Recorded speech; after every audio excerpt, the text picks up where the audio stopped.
متاثرہ علاقے ہیں، انہوں نے آپ کا وزٹ کیا وہاں پر، تو کیا بتائیں گے کیا صورتحال ہے؟ دیکھیں جی، اس وقت تک جو ہے وہ رنگا سے لے کر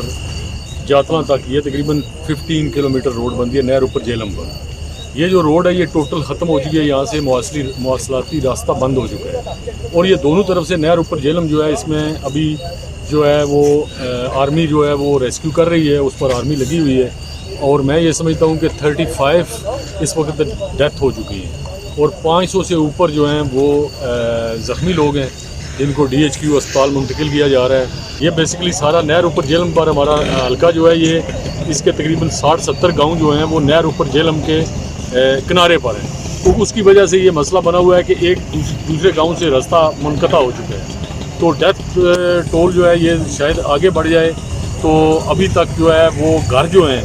فار ایگزامپل جن کی 3 منزلہ کوٹھیاں بنی ہیں وہ بھی نیچے آ چکی ہیں، اور تقریباً میرے اپنے اندازے کے مطابق اس وقت تک جو ہے ہزاروں گھر جو ہیں وہ تباہ ہو چکے ہیں، کیونکہ ان کا مسئلہ یہ ہے کہ اس میں کسی نہ کسی طریقے سے وہ انفراسٹرکچر تباہ ہو چکا ہے، اور سب سے بڑا مسئلہ یہ ہے کہ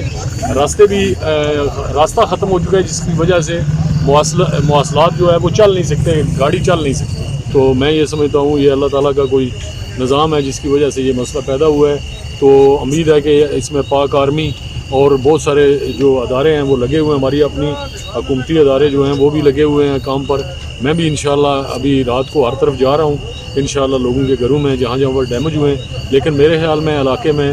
جو ڈیمیج ہے وہ بہت زیادہ ہو چکا ہے، کیونکہ یہ بیسیکلی اس کا سینٹر جو ہے وہ میرے خیال میں تھا ہی ہے، کیونکہ اس میں بیسیکلی اوپر کی سائڈ جو ہے وہ ہماری جو پہاڑی کی سائڈ ہے وہ شروع سے ہی مجھے پتہ ہے کہ وہ زلزلے کی جو مین جگہ ہوتی ہے وہ بیسیکلی یہی ایریا ہے، یہ کھڑی شریف کا، تو اس میں ڈیمیج بہت ہوا ہے،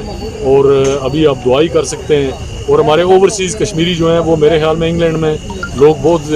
ہوں گے اس وقت متاثر، کیونکہ ان کو پتہ نہیں ہے کہ ان کے لو ون جو ہیں وہ کس